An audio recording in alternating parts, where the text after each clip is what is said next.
Hi, welcome back to the Zephyr Wellness YouTube channel. My name is Jake Wiskershin. Thank you again for downloading our content and listening to us and what I have to say. Today, I am introducing you to a thing that our staff have compiled, which is a list of coping strategies in the face of this very unique stress during the pandemic. So we're all locked down and in quarantine, and that's adding a different layer or level of stress and anxiety that I think most of us have never experienced before and probably not super well prepared to handle. So I could not be prouder. I was absolutely blown away at the support that our staff gave when I asked them to write down 5 to 10 of their favorite strategies. And so we've compiled those. We put them on the website at zephyrwellness.org, and I invite you to check those out. I also invite you to give us your own strategies so that we can share them with the world, because if you've got something that works for you, it'll probably work for somebody else, and we don't want to just hoard this information and not share it. We want everybody to be healthy. So if you email us, info@zephyrwellness.org, with your suggestions or your own personal strategies that work for you, we'll be happy to add them to the list. Nobody's getting credit for this. I didn't put any names associated. So it's all anonymous, and if you see a tip that works for you, use it. And if you think of something else, hit us up and we'll include it in the list. I'm going to leave you with one that was brought to my attention, and it was brought to my attention by a colleague, one of my very good friends, who I think is one of the best human beings on the planet. His name is Eric Schoen, and he is the executive director at Community Chest up in Virginia City. Community Chest is a fairly large organization that serves a lot of rural Nevada, and it's human service based. So what he does is he operates and runs this organization. It's already a pretty monumental task to run and operate an organization that large.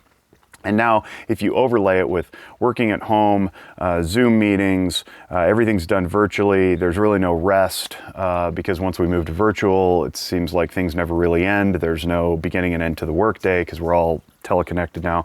And then you got the distractions of home too. If you're not used to working at home, you're used to having an office to which you can go and separate yourself. There's a beginning of the day, there's an end of the day when you come home, and now it's all meshed together and it's really hard to keep boundaries. And if you have small children like I do, I've got a 2 3/4-year-old and a 4 3/4-year-old right now, it's even harder, especially if you have spouses who are working in the essential care industries, like my wife is a nurse. It's very, very challenging. So it's an added level of stress. And what he realized in this email that he sent to colleagues, he says, I realized I'm getting tired earlier in the day. And that's something remarkable that I had not considered before reading it. And I thought, holy cow, I am also getting tired earlier in the day. And that fatigue seems to be lasting longer too, because of the lack of separation between work and home. There is no, getting in the car, going home, and then going, my day is done. It just kind of seems to roll in, from end of day into dinner time and past dinner time, and things just stay in your head, and there's no decompression, and it's very, very challenging. So his advice, which is now my advice to you, is be easy on yourself. And I would add to that, be easy on your families. This is very, very hard for everyone. You're not alone. We're all going through it. And just because I or Eric happen to be in the field as, so-called master's level practitioners who allegedly have answers to these kinds of things, sometimes we don't. We're human beings, and we just suffer through it the best that we can. And we lean on each other virtually. And then we do what we do, like Zephyr is doing, by compiling lists of things that we know work for us and share them with other people.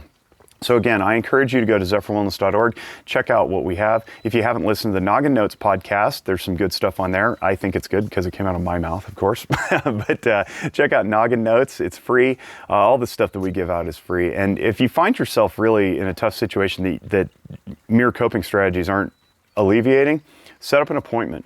Get some professional insight. We're literally paid to do this and separate ourselves from our stresses so that we can help you in your time of need. Please lean on us. Zephyr takes most major insurances, and we'll help you out. Thanks again for listening. Be well, be safe. I wish you great mental wellness. And as always, be hygienic.